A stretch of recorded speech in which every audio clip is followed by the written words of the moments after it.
In chapter 24 of the Gospel of Luke, Jesus appears to his disciples after his resurrection from the dead and declares, "These are my words which I spoke to you while I was still with you, that all things which are written about me in the law of Moses and the prophets and the Psalms must be fulfilled." Then he opened their minds to understand the Scriptures, and he said to them, "Thus it is written, that the Christ would suffer and rise again from the dead the third day, and that repentance for forgiveness of sins would be proclaimed in his name to all the nations, beginning from Jerusalem." So it's always been part of Christian belief, not simply that the death of the Messiah was prophesied in the Old Testament, but also that his resurrection from the dead was prophesied in the Old Testament. Dr. Michael Brown explains. So as we look at some of the most famous messianic prophecies, like Isaiah 52:13 to 53:12, which is commonly called Isaiah 53, or Psalm 22, these are some of the most powerful resurrection prophecies. So we see in Isaiah 52:13 that the servant of the Lord will be highly exalted, highly lifted up. An ancient homiletic rabbinic commentary called the Midrash says that he'll be higher than Abraham, more exalted than Moses, even more lifted up than the ministering angels.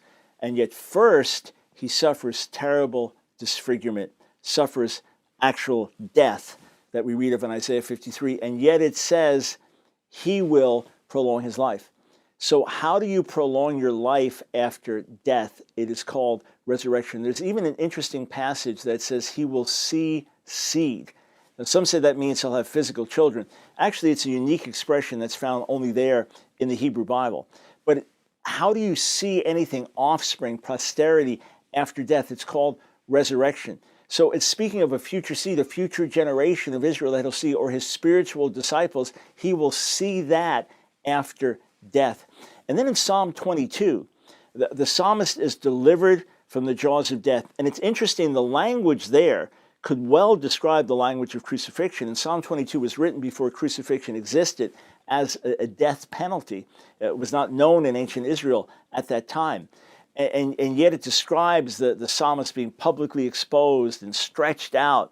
And it could well be based on ancient Hebrew text that it says, "They pierced my hands and my feet."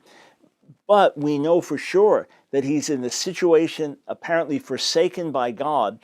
When he's delivered from the jaws of death, the deliverance is so powerful that when you get to the end of Psalm 22, it said this story of God's faithfulness will be proclaimed until the whole world praises the God of Israel. That people around the world will worship the God of Israel based on this testimony of deliverance. So I asked a simple question.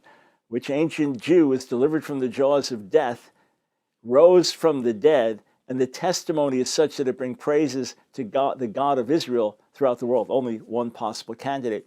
You even have passages like Psalm 16, which on the most basic meaning, it seems that the psalmist is speaking about being delivered from death and delivered from suffering. But the language is interesting because it's not just speaking about death. It uses terms about corruption and the netherworld. And yet somehow the psalmist knows and believes that he's going to be maintained and delivered. And Peter says that David, who wrote Psalm 16, as a prophet, saw ahead the resurrection of the Messiah.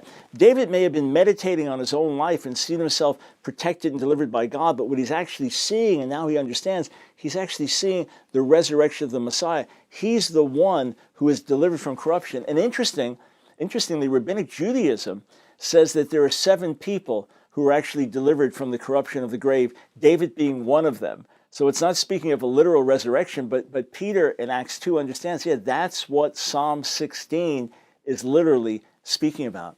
So the fact that you have prophecies that speak of the Messiah's death, and then you have prophecies speaking of him being a light to the nations and his message going out to the entire world, means that his death does not end things. And hence Psalm 110, where the Messiah is spoken of, David/the Messiah is spoken of as a priest forever after the order of Melchizedek. So the priest makes atonement for sin, deals with sin, takes our place as an intercessor, that it says to this one, "Sit at my right hand until I make your enemies a footstool for your feet." That also requires resurrection. if you're going to die an ignominious death, if you're going to die and suffer for the sins of others, and yet sit at the right hand of God until your enemies are put under your foot, that requires resurrection.